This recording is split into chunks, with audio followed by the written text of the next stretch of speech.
Hi hello ನಮಸ್ಕಾರ ಸ್ನೇಹಿತರೆ, welcome to Sweety creations.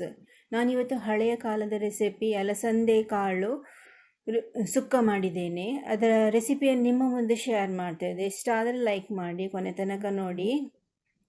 ಯಾವ ರೀತಿ ಮಾಡೋದೆಂದು ಬನ್ನಿ ನೋಡೋಣ. ಇಲ್ಲಿ ನಾನು ಮಾಡಿದ್ದೇನೆ, ಇದೇ ರೀತಿ ಮಾಡುವ ರೀತಿಯನ್ನು ನಿಮಗೆ ಹೇಳಿಕೊಡ್ತಾ ಇದ್ದೇನೆ. ಇದು ಪೂರಿ ಚಪಾತಿಗೆ ಅನ್ನಕ್ಕೆ ಒಳ್ಳೆ ಕಾಂಬಿನೇಷನ್.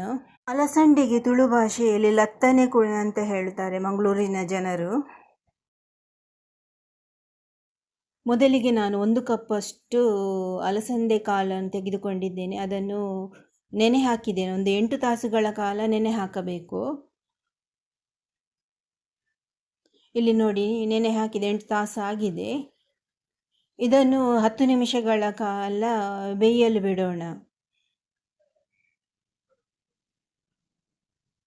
ಈಗ ಇದಕ್ಕೆ ಬೇಕಾದ ಮಸಾಲೆಯನ್ನು ರೆಡಿ ಮಾಡೋಣ.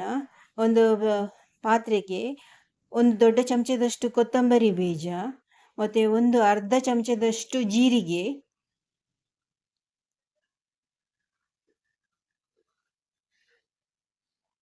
ಮತ್ತು ಅರ್ಧ ಚಮಚದಷ್ಟು ಸಾಸಿವೆಯನ್ನು ಹಾಕ್ತಾ ಇದ್ದೇನೆ. ಅರ್ಧ ಚಮಚದಷ್ಟು ಮೆಂತೆಯನ್ನು ಕೂಡ ಸೇರಿಸ್ತಾ ಇದ್ದೇನೆ ಇದಕ್ಕೆ. ಈಗ ಬ್ಯಾಡಗಿ ಚಿಲ್ಲಿ ಒಂದು 5 ತೆಗೆದುಕೊಂಡಿದ್ದೇನೆ. ನಿಮಗೆ ಹೆಚ್ಚಿನ ಖಾರ ಬೇಕಿದ್ದರೆ 7-8 ತೆಗೆದುಕೊಳ್ಬೋದು. ನಾನಿಲ್ಲಿ 5 ತಗೊಂಡಿದ್ದೇನೆ. ಇದಕ್ಕೆ ಸ್ವಲ್ಪ ಹುಳಿಯನ್ನು ಕೂಡ ಸೇರಿಸ್ತಾ ಇದ್ದೇನೆ. ಇದನ್ನೆಲ್ಲ ಮಸಾಲೆಯನ್ನು ಸ್ವಲ್ಪ ರೋಸ್ಟ್ ಮಾಡಿ ಮಿಕ್ಸರ್ ಜಾರಿಗೆ ಹಾಕಬೇಕು. ಆ ಮಿಕ್ಸರ್ ಜಾರಿಗೆ ಹಾಕುವಾಗ ಒಂದು 5 ಎಸಳು ಬೆಳ್ಳುಳ್ಳಿಯನ್ನು ಕೂಡ ಸೇರಿಸಬೇಕು. ಅದರ ಜೊತೆಗೆ ಒಂದು ಅರ್ಧ ಚಮಚದಷ್ಟು ಅರಶಿನ ಪೌಡ್ರನ್ನು ಕೂಡ ಹಾಕ್ತಾ ಇದ್ದೇನೆ. ಸ್ವಲ್ಪ ಈಗ ನೀರನ್ನು ಸೇರಿಸಿ ನುಣ್ಣಗೆ ರುಬ್ಬಬೇಕು. ರುಬ್ಬಿ ಆಯಿತು. ಇದನ್ನು ಸಪ್ರೇಟಾಗಿ ತೆಗೆದಿಟ್ಟುಕೊಳ್ಳೋಣ. ನೋಡಿ, ರುಬ್ಬಿದ ಮಸಾಲೆ. ಈ ಕಡೆಯಿಂದ ಅಲಸಂದೆ ಕಾಳು ಕೂಡ ಬೆಂದಿದೆ.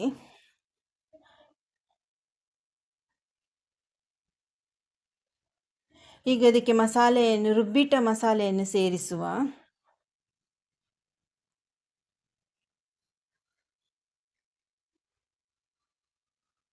ಮಸಾಲೆ ಸೇರಿಸುವ ಮುನ್ನ ಸ್ವಲ್ಪ ಉಪ್ಪನ್ನು ಕೂಡ ಸೇರಿಸಬೇಕು. ನಾನು ಬೇಯುವಾಗ ಉಪ್ಪನ್ನು ಹಾಕಲಿಲ್ಲ, ಈಗ ಹಾಕ್ತಾ ಇದ್ದೇನೆ. ನೋಡಿ, ಮಸಾಲೆ ಸೇರಿಸ್ತಾ ಇದ್ದೇನೆ.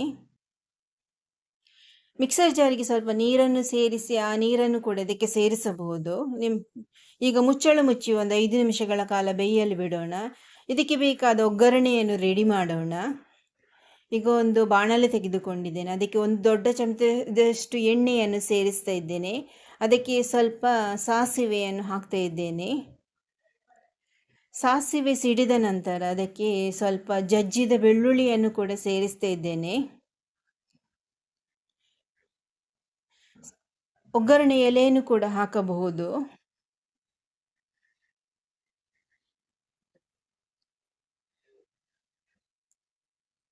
ಆನಂತರ ಇದಕ್ಕೆ ಕೊಚ್ಚಿದ ಒಂದು ಈರುಳ್ಳಿಯನ್ನು ಸೇರಿಸ್ತಾ ಇದ್ದೇನೆ.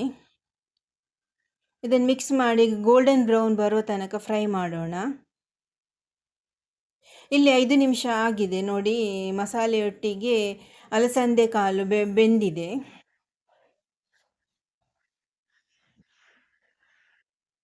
ಈಗ ಇದಕ್ಕೆ ತೆಂಗಿನ ತುರಿ, 1 ಕಪ್ಪಿನಷ್ಟು ತೆಂಗಿನ ತುರಿಯನ್ನು ಸೇರಿಸ್ತಾ ಇದ್ದೇನೆ. ಸ್ವಲ್ಪ ಕೊತ್ತಂಬರಿ ಸೊಪ್ಪನ್ನು ಕೂಡ ಸೇರಿಸುವ.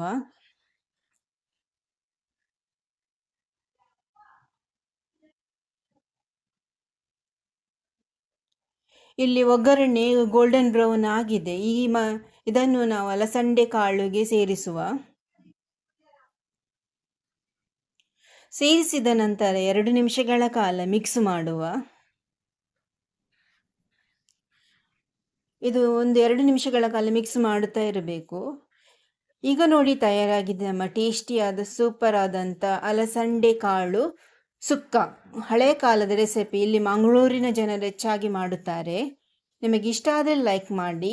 ಈ ವಿಡಿಯೋನು ಕೊನೆ ತನಕ ನೋಡಿದ್ದಕ್ಕಾಗಿ ಧನ್ಯವಾದಗಳು. ನಿಮ್ಮ ಸಪೋರ್ಟ್ ಯಾವಾಗಲೂ ಸ್ವೀಟಿ ಕ್ರಿಯೇಷನ್ಸ್ ಜೊತೆ ಇರಲಿ. ಧನ್ಯವಾದಗಳು. ಮತ್ತೆ ಹೊಸ ರೆಸಿಪಿಯೊಂದಿಗೆ ಸಿಗೋಣ.